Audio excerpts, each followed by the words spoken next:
Hello guys, आज हम BEd का एक टॉपिक है निगमन विधि, उसका डिस्कस करेंगे। मैंने निगमन विधि को पहले पहले वीडियो में निगमन विधि और आगमन विधि के रेफरेंस को बता चुकी हूँ, इसका इंट्रोडक्शन भी बता चुकी हूँ। अब इसमें सिद्धांत के बारे में डिस्कस करेंगे। तो निगमन विधि क्या होता है, इसके सिद्धांत क्या है, तो उसको देखते हैं। सिद्धांत में पहला फर्स्ट पॉइंट क्या दिया हुआ है, सामान्य से विशिष्ट की ओर जाता, मतलब जो निगमन विधि होती है, शॉर्ट में समझ लीजिए। निगमन विधि में क्या होता है कि निगमन विधि में पहले नियम दिया जाता है, नियम बताया जाता है बच्चों को, फिर उसका उदाहरण दिया जाता है। ठीक है।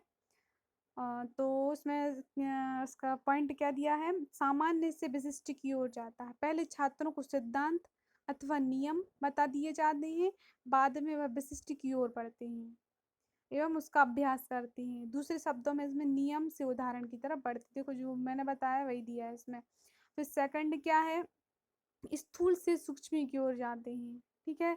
सैद्धांतिक नियम की पुष्टि प्रयोग प्रत्यक्ष प्रयोग अथवा उदाहरण से की जाती है। सिद्धांत की जो पुष्टि है उदाहरण से या प्रयोग से की जाती है। ठीक है, इसके दो सिद्धांत हो गए। फिर निगमन विधि के सोपान क्या है, सोपान भी पूछा जाता है क्वेश्चन उसमें। बीएड के जो फाइनल एग्जाम होते हैं उसमें क्वेश्चन आता ही है 100%। तो इसके सोपान क्या दिया है, नियम का बताया जाना सबसे पहले, छात्रों के सामने कोई नियम अथवा परिभाषा पेश करना। ठीक है। सेकंड क्या दिया हुआ है, प्रयोग अथवा उदाहरण, नियम या परिभाषा को सिद्ध करने के लिए प्रयोग अथवा उदाहरण देना। तो जो नियम बताया है आपने और परिभाषा बताई है, उसको सिद्ध करने के लिए उदाहरण का बताना भी जरूरी है। ठीक है, मतलब वो फॉलो कर रहा है या नहीं कर रहा है। थर्ड क्या है, निष्कर्ष, तो प्रयोग अथवा उदाहरण द्वारा किसी निष्कर्ष पर पहुंचना। जैसे आपने कोई प्रयोग किया, उसका उदाहरण दिया, तो उससे मतलब निष्कर्ष निकलना चाहिए, उस जो नियम बताया है उसका निष्कर्ष तो निकलना चाहिए। फोर्थ पॉइंट में क्या दिया है, अभ्यास तथा परीक्षण, मतलब उसका अभ्यास करना, छात्रों द्वारा प्रयोग अथवा उदाहरण की मदद से निष्कर्ष का परीक्षण किया जाना। जैसे गर्मी पाकर सभी वस्तुएं फैलती हैं, तो इस नियम को बताकर पुनः उदाहरण द्वारा उसे स्पष्ट करना। ठीक है, जैसे गर्मी है तो गर्मी में कोई चीज़ है तो वो फैलती है, और ठंड है तो ठंड में वो चीज़ सिकुड़ती है, संकुचन होता है उसमें। ठीक है, इस टाइप से। तो निगमन विधि के गुण दिए हैं हम नीचे, तो हम उन गुण को डिस्कस करेंगे। निगमन विधि के गुण निम्नलिखित हैं। इसमें क्या दिया, इसमें ज्ञान तीव्र गति से प्राप्त होता है, मतलब कि तीव्र में अपन को पहले नियम बता दिए जाते हैं, और बच्चे ये जो निगमन विधि होती है ये उच्च क्लास के जो बच्चे होते हैं, उच्च माध्यमिक शिक्षा क्लास के बच्चे, तो उनमें उनके लिए यूज़ की जाती है, क्योंकि वो मतलब उनको पहले से नॉलेज होता है, छोटी क्लास से पढ़ते हुए आ रहे होते हैं, तो उनको बहुत कुछ उनका मतलब पढ़ाई का लेवल अच्छा होता है, स्तर अच्छा होता है। तो उन्हें ज्ञान तीव्र गति से प्राप्त होता है उनमें। छात्र सामान्य नियम जानते हैं, सिर्फ थोड़े से उदाहरणों से उसकी सत्यता को प्रमाणित कर देते हैं। ठीक है। जैसे फिर सेकंड क्या दिया है, यह विधि उच्च कक्षाओं में उपयोगी है। तो जैसा मैंने बताया अभी, यह जो विधि होती है, निगमन विधि होती है, यह विधि उच्च कक्षाओं में उपयोगी होती है, क्योंकि वह अमूर्त विचारों को छात्र समझ सकते हैं। अमूर्त मतलब आदर्श, जो हमें सामने नहीं दिख रहा है, मतलब उससे उनको बताकर समझाकर, मतलब इस टाइम मतलब उनकी जो स्तर होता है पढ़ाई का, सोच समझने की शक्ति, तर्क शक्ति बढ़ जाती है, विकास हो जाता है।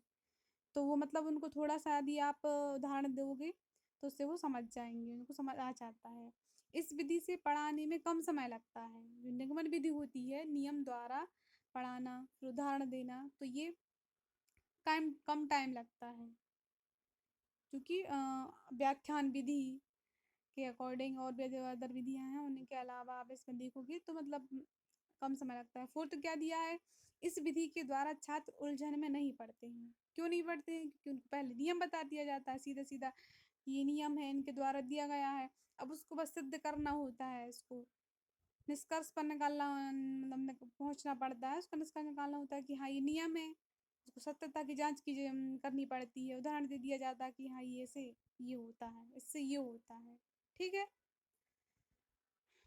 फिर नेक्स्ट क्या दिया है, निगमन विधि के दोष दिए हैं। तो दोष में क्या है, अब जैसे कुछ गुण हैं तो उसके दोष भी हैं।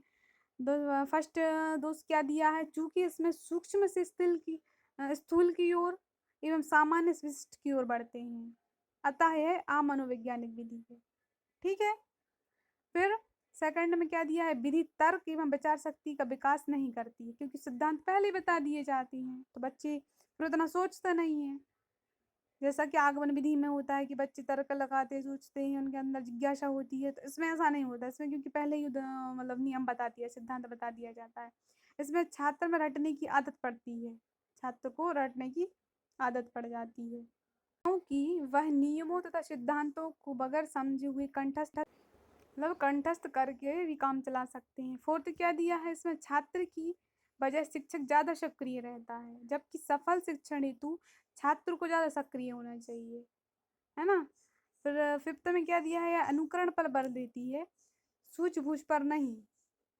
फिर शिक्ष क्या दिया है, यह विधि किसी नियम अथवा सिद्धांत की खोज करने में मदद नहीं देती है, क्योंकि उनको ऑलरेडी नियम बता दिए जाते हैं, फिर उसका उदाहरण बता दिया जाता है, तो बच्चे जैसा बताया उसको रट लेते हैं, याद कर लेते हैं। ठीक है।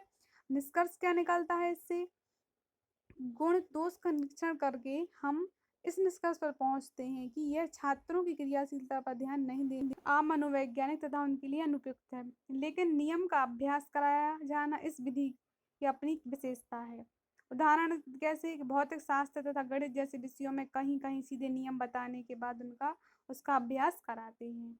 इस प्रकार हमारा निगमन विधि का जो टॉपिक है वो समाप्त होता है। और अगर आपको हमारा वीडियो अच्छा लगता है तो लाइक करें, कमेंट करें एंड शेयर करें। Thank you so much. आगे भी इसी प्रकार आपको यदि मेरी